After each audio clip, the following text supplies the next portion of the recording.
Hello YouTube. I know it's been a really long time since I've uploaded, but I am still active. I've been working on a very special and difficult project which I'll have up soon. But since Dragast has his 200th episode of Besiege coming up, I want to upload a suitable machine, so I'm submitting this first. As you can see, I've downloaded the very first version of Besiege. My challenge was to build the best airplane I could in version 0.01. And to make it even harder, I wouldn't use any building tricks. I would build a plane that someone could have reasonably built when they first got the game back in early 2015. The block tabs are sparse here. The flight tab contains only wings, flying spirals, and props. No wing panels, balloons, or ballasts. The flying spirals can't be reversed, and you can't flip the props to run them in opposite directions and cancel out their torques. There are also no unpowered wheels or low friction blocks for landing gear.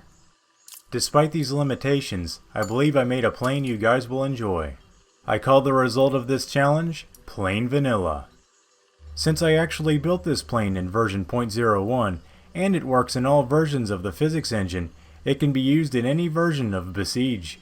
So I'll upload it to both the Steam Workshop and to Besiege downloads, so you can use it in pre-workshop versions of Besiege.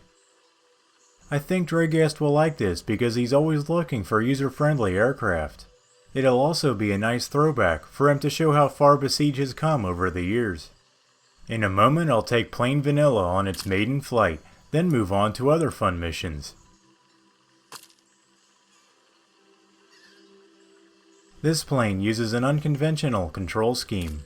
Fans on the top provide lift and roll, which gets around the landing gear problem and provides great low-speed maneuvering. Fans on the sides add yaw for even more balanced and intuitive handling. The plane is also surprisingly durable, with the wings being fire and weapon-proof. The original Marksman's Pass was a brutal but fun challenge, by the way. There were too many archers to kill with one bomb, so you had to be quick or well-armed to win.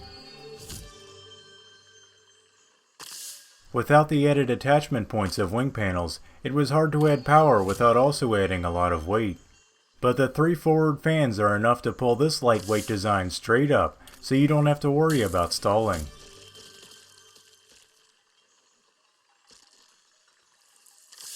As I mentioned earlier, fans provide strong thrust in many directions on a relatively light plane.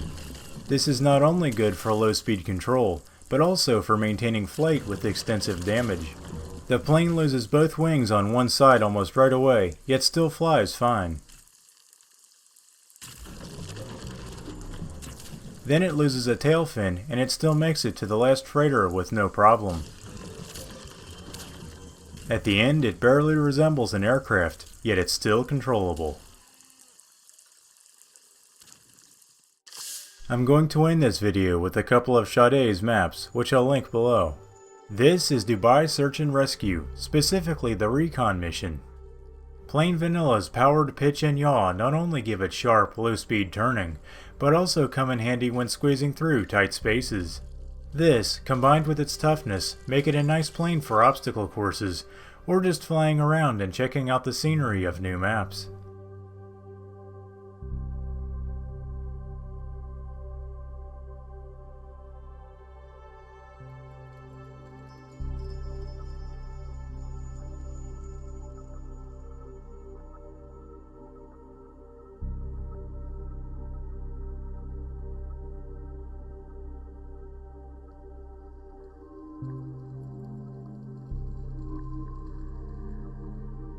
I designed this plane for the user to drop the bomb before landing, but if you like to live dangerously, you can land on the bomb.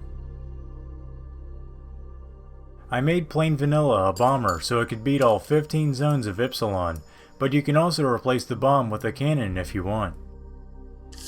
This is Sade's Faith Park Gorge. The challenge is to maneuver well enough to take out the targets without crashing. The only enemy is the terrain, so you can relax, take your time, and enjoy the scenery.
So that's plain vanilla.